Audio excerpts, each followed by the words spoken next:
Welcome to this podcast interview with Vanessa King, author and leading positive psychology expert. Vanessa is a keynote speaker, trainer, consultant, and is often quoted in the press. She is also head of psychology and workplaces and a board member at the charity and social movement Action for Happiness. Hi, Vanessa. Hi Alan. Vanessa, your stock in trade is literally happiness. You talk to businesses about the practical application of positive psychology and how it can benefit individuals and organisations. You must have put a lot of smiles on people's faces. Yeah, I hope so. Can you tell me, why should we take happiness seriously? We actually should take happiness seriously. And there's been a lot of research over the last 20 years, and it's gathering pace, showing that happiness is not just a result of things going well, us feeling good, us doing well at work, etc. It's actually an input to those things. So, for example, many studies have shown that if we feel happier, we're more likely to be physically healthier, we're less likely to catch a cold, we're less likely to have heart disease, we're more likely to take care of our health. And at work, we're actually more likely to perform better. Several studies have shown, for example, one study by sort of economists found that people who were happier were 12% more productive. A very recent study looking at call centers, so actually in the workplace, found that people who were happier had 13% higher sales, which is great for the organization. It's also great for the individual. And also, we know that people who are happier are more likely to be good citizens. They're more likely to help other people. They're more likely to take care of their finances, less likely to engage in risky behavior, and even more likely to vote and participate in the community. So actually, happiness should be taken seriously and not just a kind of byproduct of things working out well or something that's considered soft and fluffy.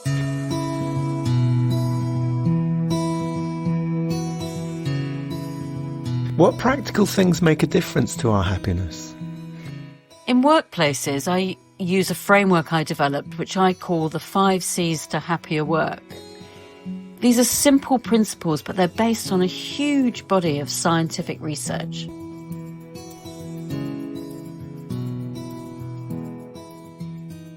Let me invite listeners to think about a time when they really performed well at work and they felt really good. Just bring a kind of real situation to life. And now just kind of reflect on whether these factors contributed to you feeling good and performing well.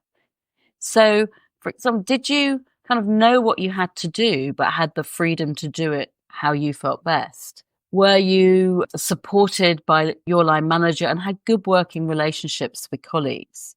Were you using and developing your strengths and your skills and feeling a sense of progress? Did you feel that you and what you did mattered?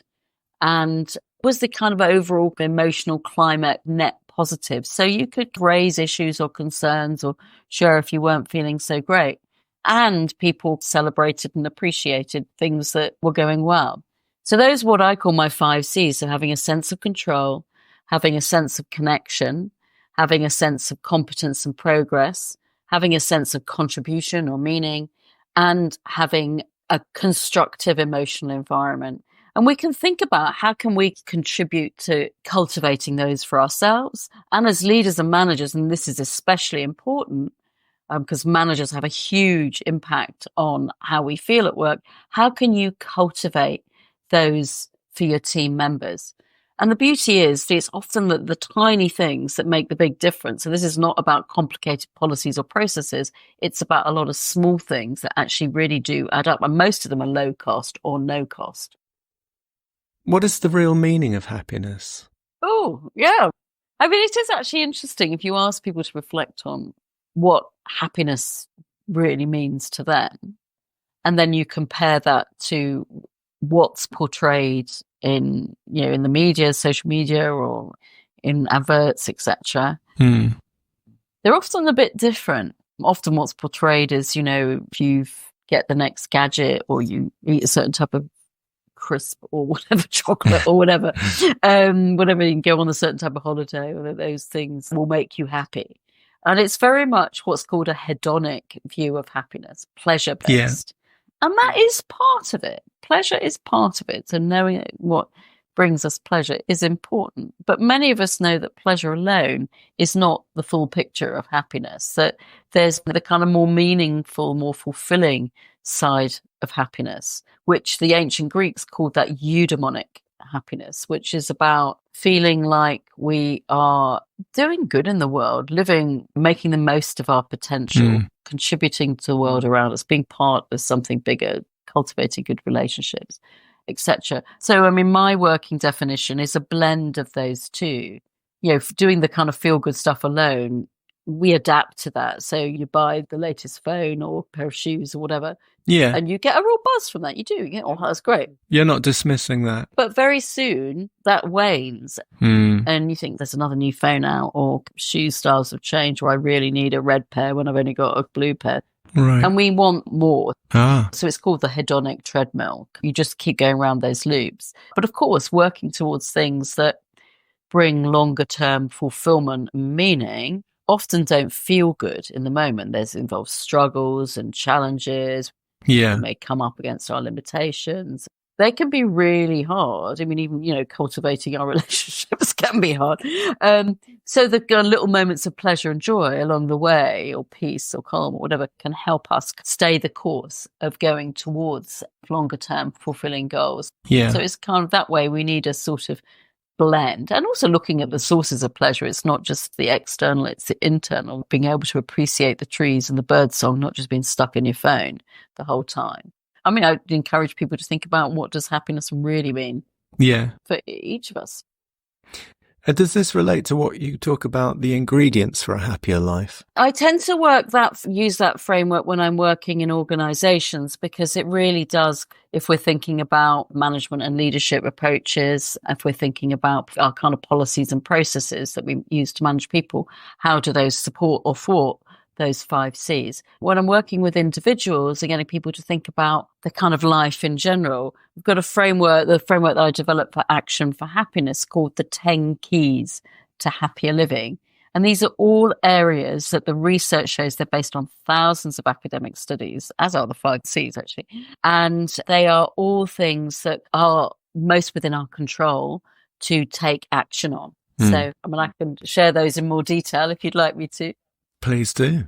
Yeah, so the framework is a mixture of actions we can take in the outside world that help us feel good on the inside. And there's also habits and practices of mind that influence how we feel, and as a consequence, what we do in the outside world. I say it's an inside out, outside in menu. It's important that different things work for different people at different times. So, you know, this is not about you must do these things. It's about, what am I doing already that maintains how I'm feeling? And what can I do when I need a boost to sustain? Because a lot of this is about kind of psychological sustainability. I like to talk about it. So the 10 keys are, 10 is quite a list. So the first 5 are giving and doing kind things for others, because the research shows that when we do kind things for others, not only is a boost for the other person, it actually activates the reward centers in our own brain. So that helps us feel happier ourselves. And if we're happier, we're more likely to help others. So it's a virtuous circle. So if I help other people, it helps them be happier, also boosts my happiness, which means I'm more likely to help others. That actually means they're more likely to help others. So that's giving. That's the first key.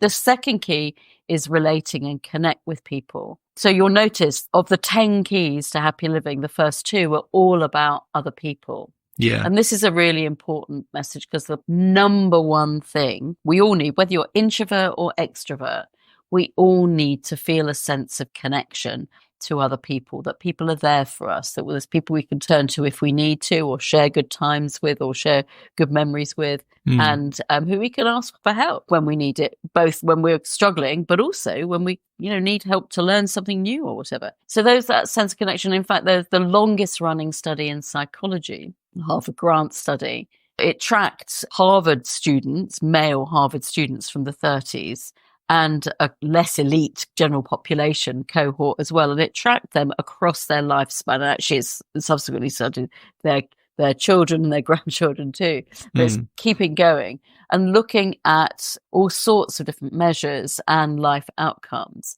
And they found, regardless of whether somebody turned out to be highly successful and career-wise and very rich, or the opposite, the number one thing for feeling happier and being healthier was feeling connected to others. So often we put work first and we're too busy to kind of make that call to an old friend or check in on someone or call in on a neighbor or give some quality attention to those our nearest and dearest. So not just multitasking on our phones or whatever, but actually those small amounts really pay dividends, but for both parties, and are really important for anybody listening. If there's something you can do today to nurture a connection with someone else, do it, because those little moments add up. So that's the G and the R.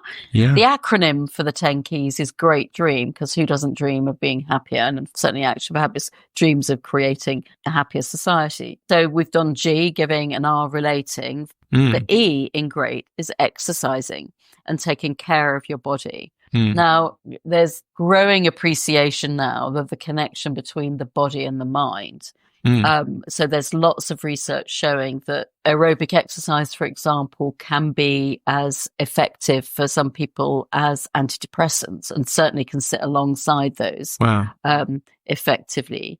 And what happens when we do a certain amount of aerobic exercise, and you don't need to do loads. I mean, you don't need to run a marathon. A brisk walk for 20 minutes, half an hour is enough. Our brain starts to produce things like neurotrophic growth factors, brain-derived neurotrophic growth factors, which actually, you don't need to know the name, but what it does is stimulate neural connection, maintenance of brain cells. Yeah. So it literally makes our brains healthier if we exercise. So it's not just about kind of heart fitness, it's about brain fitness too.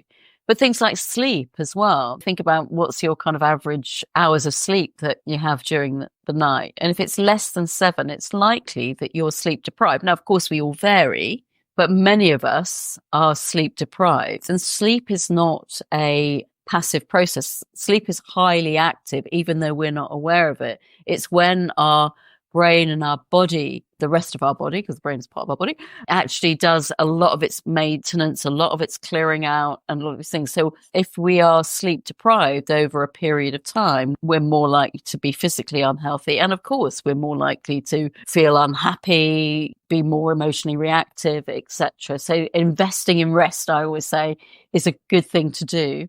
That's a good saying, Vanessa. Investing in rest. Yeah. And it's also about our food as well. So is really taking care of your body, because that also takes care of your mind.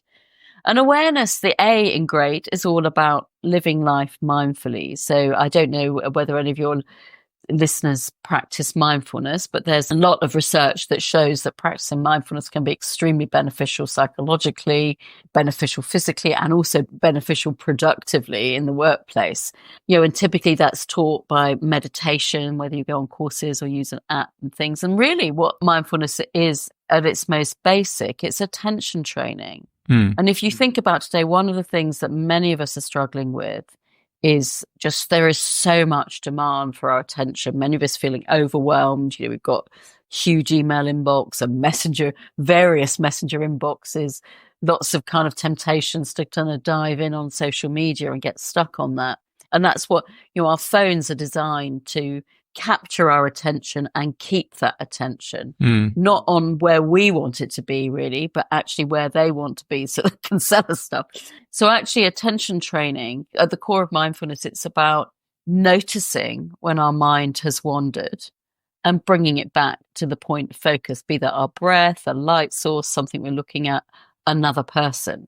It's a really important skill. Our minds wander, they naturally wander. But often we're worrying about the past, worrying about our to-do list, things that we've got to do. We're not actually focused on the present, and we miss a lot of stuff. And actually studies show that when we can be more present, we actually feel happier.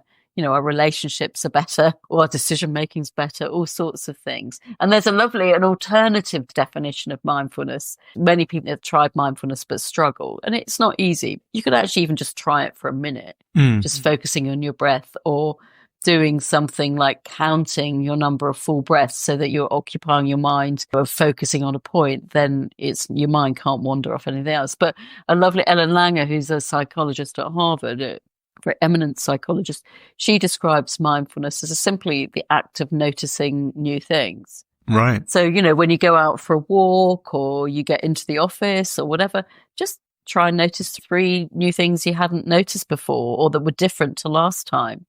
And, you can even do that with your other people. And it just gets you focused and curious, which is good for our well-being. Yeah.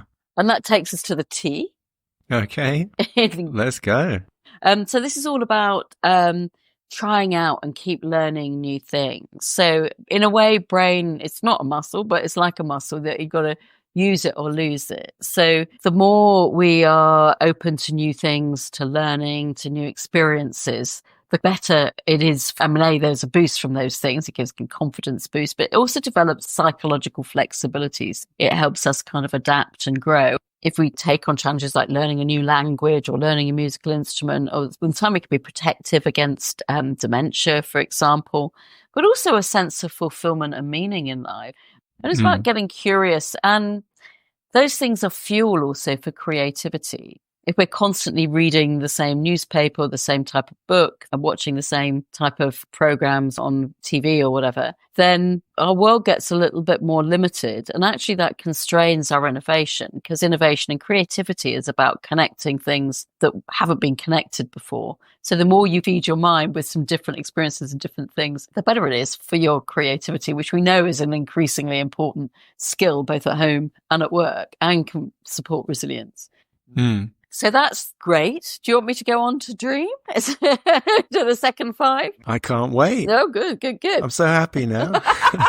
Well, you actually got to take action, Alan. It's not just about listening, it's about doing. Okay. So, I mean, I guess that's an invitation to your listeners to say, so we've looked at giving, relating, exercising and taking care of your body, awareness, living life mindfully, and trying out and keep learning new things. Which of those do you think you do most of? And which currently and that are really good to support your well-being, and which do you do least of? And is there something else you'd like to try? So, and bear that in mind and reflect on that as we're going through the second 5, dream. Yeah. So this is dream. So the first key is direction, and the tagline is have goals to look forward to. It's about having a sense of hope and optimism, and of course, right now, we could all use with a dose of that. Studies show that people who have a greater sense of hope or a greater sense of optimism do better on a whole, pretty much everything. Apart from being in extremely risky, dangerous situations, everything else is better if we were the dose of optimism and hope. And of course, it helps us feel better. And this is not blind optimism, like rose-tinted glasses, etc. It's about grounded optimism. And I love there's an idea from a doctor called Chris Johnson who talks about active hope. It's a type of active coping. So that is kind of recognizing where you are and issues and whatever that are there, and acknowledging how you feel about that, and finding something that you can do that can help make today or tomorrow or both slightly better. And especially right now, there's a whole lot of big stuff going on in the world that we can't do that much about. Yeah. But we can think about, what can I do?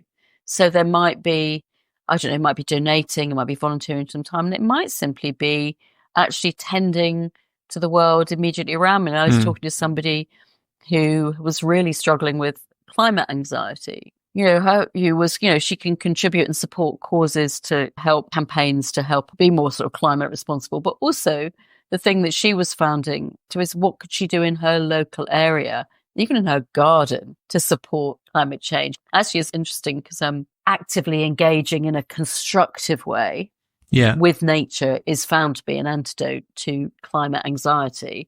And if we lower the anxiety, then we're more able to do stuff. So we're digressing a bit there, but no. So to find optimism, you need to take some action to bring about a positive result. Yeah, just small actions. You do what you can where you can. Mother Teresa says that we can't all do great things, but we can all do small things with great love.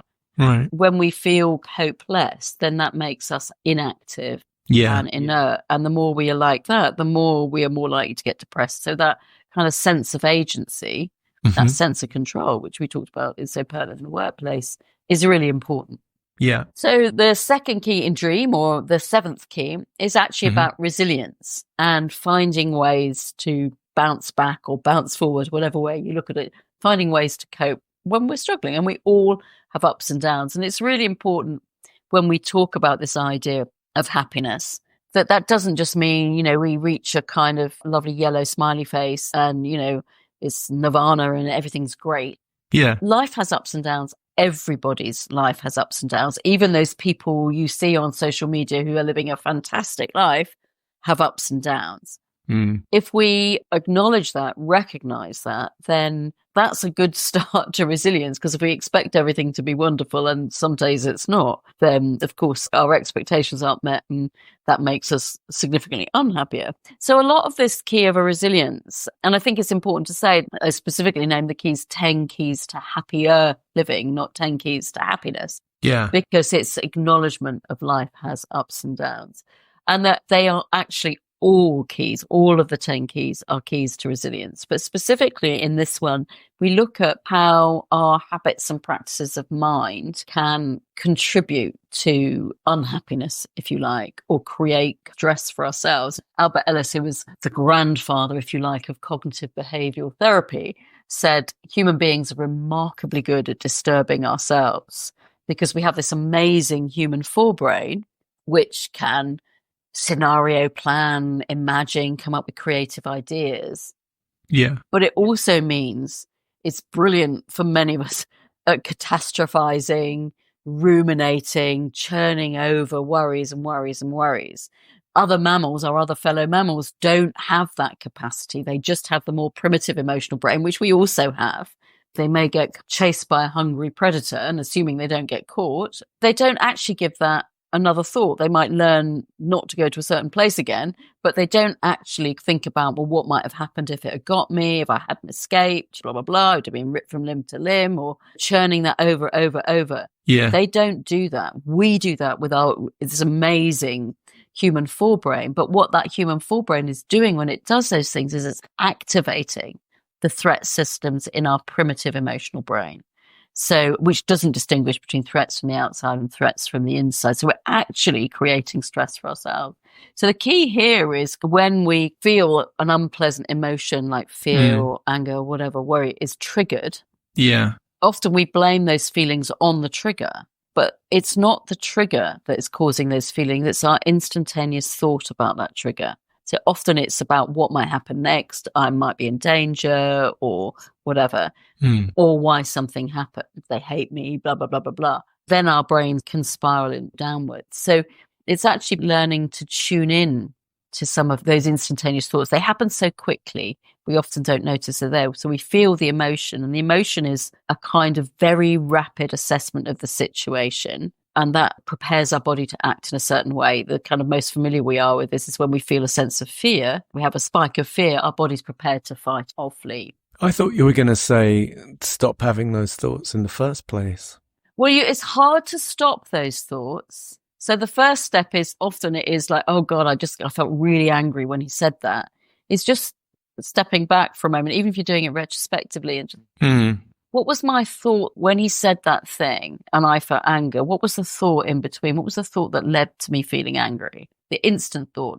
And then just check in. Is that accurate or not? Because our brains were developed when we were hunters and gatherers. Our brain is designed to keep us physically alive, not to help us feel happier or have a nice life or anything like that. It's just to keep us physically alive. So the brain has lots of emotional false alarm. So we jump to conclusions about a situation, and we're actually much more likely to take a negative spin on that than an optimistic spin, which will take us on to the next key. So the key to resilience is tuning into what our habits and practices of thinking are, thinking in the moment, and just checking in whether that's accurate or not. It's like the basic framework of cognitive behavioral therapy, but why wait till you need therapy when, you could actually think about it proactively? It might actually stop you spiraling down. Yeah. But it takes practice. But all the other keys, as I said, are also keys to resilience. So there's lots more that you can look at from the kind of habits of mind. Yeah. And that takes us on to the E, which is all about emotions and specifically looking for what's good. Because it's a bit like I was saying, the human brain evolved to focus on what's wrong and to scan the environment for potential risks and dangers. And, if there's something there that is neutral, our brain is actually quite likely to kind of see potential danger in it. And then with all the kind of emotions around that as a result, and we tend to overlook what's right. And there are consequences to this. This evolved for very good reason. When we were hunters and gatherers, life was much more risky than it is today. From a life or death perspective, most of us, certainly the people listening to this podcast, are much less likely to be in life-threatening situations on a day-to-day basis than our hunter and gatherer ancestors. Yeah. When I first studied psychology, it was often thought that the only emotions that really matter were these unpleasant ones, like anger, like fear, etc. Right. But in the last 15, 20 years, psychobiologists have found that positive emotions or pleasant emotions, actually, because unpleasant emotions can be positive. Sometimes it's right to be angry. Sometimes it's right to be fearful. Pleasant emotions are not just kind of signs that things are going well, which is what they used to be thought about, a bit benign, don't really have much function. They're just kind of nice to haves, maybe to signal us to do more of those pleasant behaviors that we're safe. But actually, there are physiological changes. All emotions have a physiological component. That when we are in a pleasant emotional state, our perceptual fields broaden. We literally see more. We are more open to others. We recognize people from other cultures better. We're more trusting. We see more options. We're more open to ideas. We're more flexible at our thinking. We're better at creative problem solving. All great things. Who doesn't want more of those? And then over time, that builds our psychosocial resources. And there's some evidence that can even buffer us against hard times. And there's certainly evidence during COVID, for example, that people who cultivated those more pleasant emotions were more resilient during COVID times. And a simple practice, a really simple practice that people can do to train your brain to notice what's right. So this is not ignoring, it's a really important point. It's not ignoring what's wrong. It's about also noticing what's right to get the benefits from that over time. Yeah. And a simple practice you can do, it's a real classic positive psychology experiment, is each night before you go to bed, put a notebook and pen by your bed, preferably not your phone, but you can use your phone. There are apps and things for this. And just write down what were 3 good things from the day. And maybe just write a little word or two about those, maybe why they happened. And doing that each night for a week in studies have shown to boost how happy people feel and reduce their propensity to feel down over a course of 6 months. So doing that each night for 1 week takes a minute or 2 a day. Some days are easy to others and find good things. So an investment of 10 to 15 minutes in a week increase people's psychological well-being for the length of the study. It was measured over intervals after the experiment for 6 months. And it's this training effect. And then when we look back, we continue to do that, as a little practice that we do several nights a week. When you look back, you can start to give you clues to what's meaningful. This is not necessarily about those big things like getting a promotion or getting a bonus or winning a competition or whatever it is. Anything that's made you happy. Yeah, and it's not just happy, it's just, what made me, when I feel peaceful, calm, curious, grateful. Like looking out now, the rain has stopped and the sun is shining. Just appreciate those things, or somebody noticing you having a tough day and bringing you a cup of tea. That's nice. Whatever it is. And actually, you can even experiment with this, share this with your partners or your kids, talking about good things. Doing a version of that about your work day is shown to help people detach from work. And even taking these ideas into your teams, and we start our team meetings with one thing we're feeling right now. This is a super quick check-in. And then one thing we're grateful for, whether it's work or non-work. And just that helps us kind of settle us into the meeting. One manager, I run leadership and management training and applying these ideas and skills into the ways people lead and manage. And one guy who I thought was deeply cynical about all this stuff, he ran a big team of field engineers that go out and dig roads up and do various stuff. Right. So real sort of the earth. I did a day with them. They chose some skills they were going to practice and they came back for a second day to report back. So he said, I tried that, 3 good things, he said, with my team. We didn't do 3 things. We just did 1 thing. He said, we didn't call them good things. We called them bright spots. He said, my team at first thought I joined an happiness cult. and he said, but you know what? after the first week when people felt a bit awkward, they started to come ready with these things. And you said, we still got to the problems and issues in our meetings, but we got to know each other better. We were more engaged. The meetings were more fun. And actually we came up with better solutions. Wow. What I love about this science, it's science, but it's research based. It's not just Vanessa thought these were nice things. And a lot of this stuff is pretty simple to put in place, but we have to do it with intention and consistently. Nice. So that's taking us to the E in dreams. So we're on the final straits now. We're on the 9th key, which is acceptance and being comfortable with who we are. Right. Let me just ask your listeners to think about this scenario. So think about a good friend or a colleague messing up, making a mistake, failing in some way. And think about how you treat them, what you'd say to them, and how you'd say it. Now think about you making the same mistake or messing up or failing in a similar way. And think about what your inner voice, and we all have one, what your inner voice would be saying to you and how it would be saying it. And now reflect on, in which scenario would you be tougher? Would you be tougher on your friend than you are on yourself? Or reverse, would you be tougher on yourself than you are with your friend or colleague? Now, my guess is, for many of you, that you'd be tougher on yourself, as indeed most of us are. And again, that inner voice, I mean, it wants you to do well. It wants you to be the best. It has high standards, high expectations of you. And it wants you to do well and gets annoyed when you don't. But what it's doing is, again, activating that threat system in our primitive emotional brain, which actually closes us down, makes us want to retreat or get defensive or push back, say we're getting some feedback or whatever. It doesn't make us want to connect and with others that perhaps we could learn from.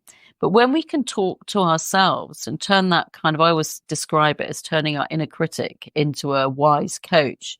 If we can cultivate an inner coach, almost say thank you to the critic. I know you want to do well, but actually you're not really helping. I need a coach right now. A coach that maybe helps us okay, this feels really uncomfortable. I feel a bit embarrassed that I made that mistake, blah, blah, blah. It helps us see that, well, we're not the only one. We're not the first one to make a mistake. We're not going to be the last person. And what that's doing is it's tapping into that power of connection. Some people call it our calm and connect primitive emotional system. We're tapping into that, calms us down.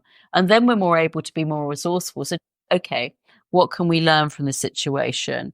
What could we do to correct this mistake? How can we take this forward in a constructive way? So it's that tuning in, acknowledging how we're feeling, noticing we're not the only one. No, we're not the only one.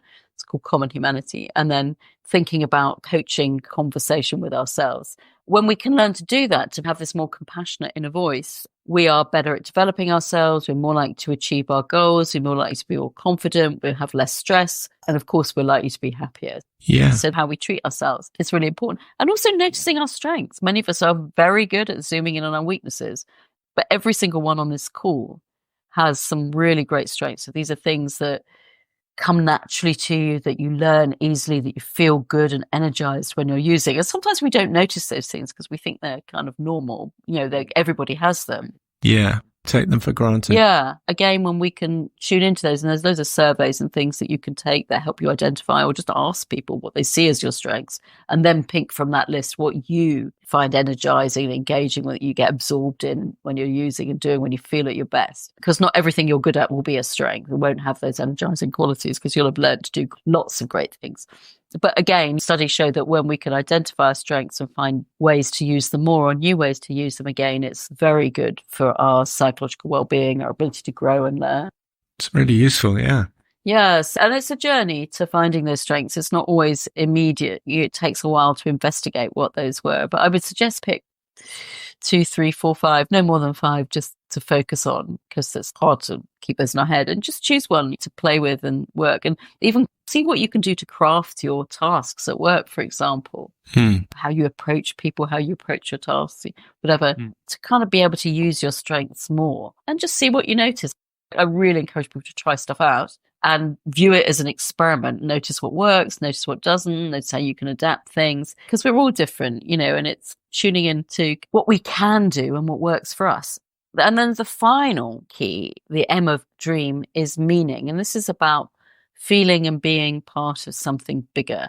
beyond ourselves. I mean, a lot of, our world has got quite individualistic and focused on ourselves, but studies show when we have a sense of meaning about how we contribute, how we matter, how our work makes a difference, both internally, how it's part of the organization's overall purpose, and how that contributes to the wider world, how we can make a difference in our families, with our friends, in our communities. The small things that we can do, being part of community, is really important for our well-being. And studies have shown that when we can identify multiple sources of meaning in our life, 2, 3, 4, 5 again, then that actually boosts our resilience. And actually, when we have a strong sense of a range of things that are meaningful in our lives, we're actually much less likely to be a workaholic, which is interesting.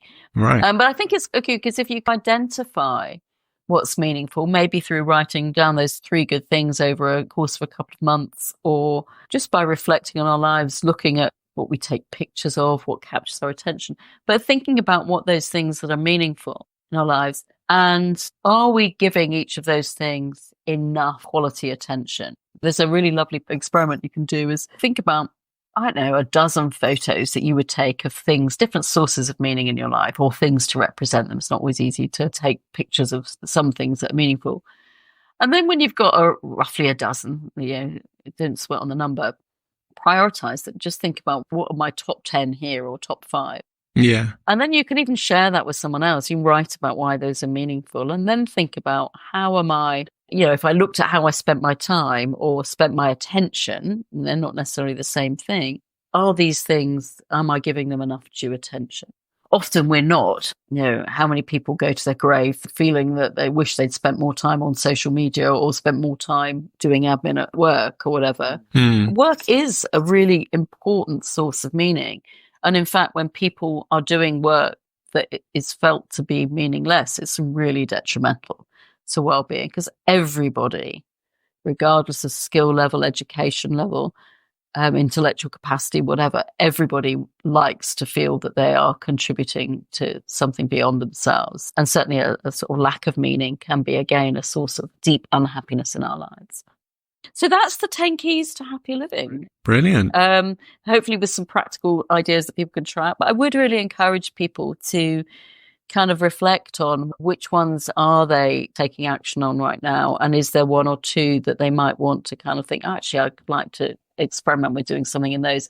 And if people look at the book or the website on the 10 keys, it's not just the headlines that are evidence-based. There is a lot of evidence-based practice. All the things that I've talked about just now, there's lots more besides just different actions that you can try out and play with and experiment with. Does being happy mean never feeling sad? Absolutely not. Like when I was talking about the key of resilience, in the development of this area of psychological research, often emotions are described as positive emotion or negative. So unpleasant emotions being negative and pleasant emotions, joy, etc., being positive. But actually that's not right, because emotions, as I said before, are telling us information about the situation and what's going on. Feeling sad, for example, when we've lost someone or something that we value dearly, is a normal and natural reaction. It doesn't feel pleasant, but we shouldn't try and suppress that. It's actually saying, I feel sad. What's the reason I'm feeling sad? Is there a valid reason? And what can I do to help today and maybe tomorrow feel slightly better? It's not ignoring that sadness. Likewise, if there's been an injustice, anger is often an appropriate response, and that can propel us to constructive action if it's appropriate. I mean, Aristotle, who's kind of sometimes considered the father of happiness science, and there is a big scientific research base behind it, he said to feel angry is easy, but to feel angry with the right person at the right time in the right way is no longer something easy to do. If we're feeling these kind of less pleasant emotions, then they may be there for a really good purpose and a good reason. And accepting that and thinking about moving towards a time when those emotions might feel less. I mean, we know things like sadness from grief loss can last a lifetime, but we can also feel grief and develop a life going forward that can also be happy alongside that grief. Emotions and these feelings are complex. They vary both day to day and over time, and we can feel unpleasant things and pleasant emotions side by side often. So I think it's just not getting stressed if we're unhappy.